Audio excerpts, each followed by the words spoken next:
We all have emotions, and our emotions play such an important part in our lives. And they're very important to us. They have specific functions that are valuable to us. And one of the functions of our emotions is to cue us that something is going on in our lives. For example, similar to physical pain, you know, if something is hurting underneath your skin, it gets your attention. Or if you break your arm, you know it because you feel it, and you get that message, something's not right here, it needs attention. Or you put your hand somewhere that it's too hot, you feel the burn, and you know, wait, I shouldn't be touching that. That's not a place for me to rest my hand. So just like how physical pain cues us to things that are going on, that's what our emotions do.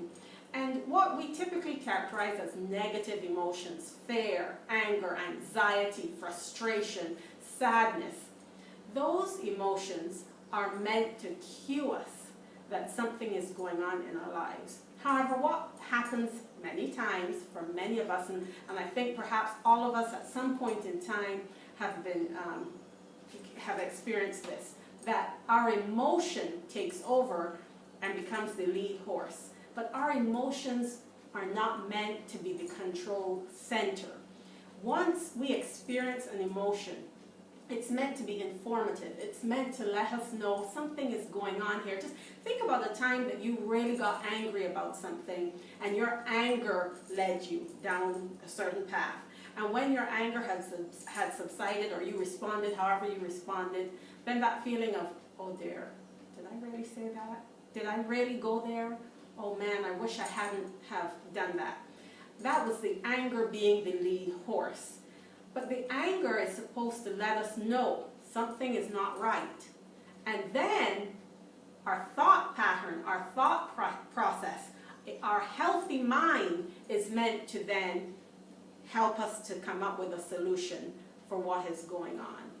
And it's important for us to recognize the importance of the emotion and not cast it off, not, well, anger is bad, or sadness is bad, or frustration is bad, and we just kind of throw it away, because that doesn't resolve what made us angry to begin with, and so it's still there and it's still an issue.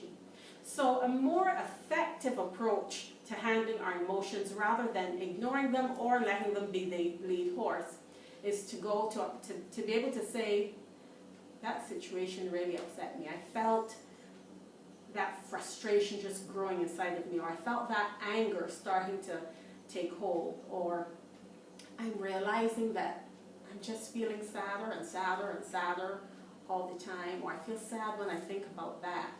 Or it may be fear, that there's a reoccurring fear in your life. Those are cues that something needs attention. So it's not that those are negative emotions, we have to pretend like we don't have them, or those are strong emotions so we have to follow them down the road. No, it's more a case of, I am feeling this way. Why am I feeling this way? And what can I do about it?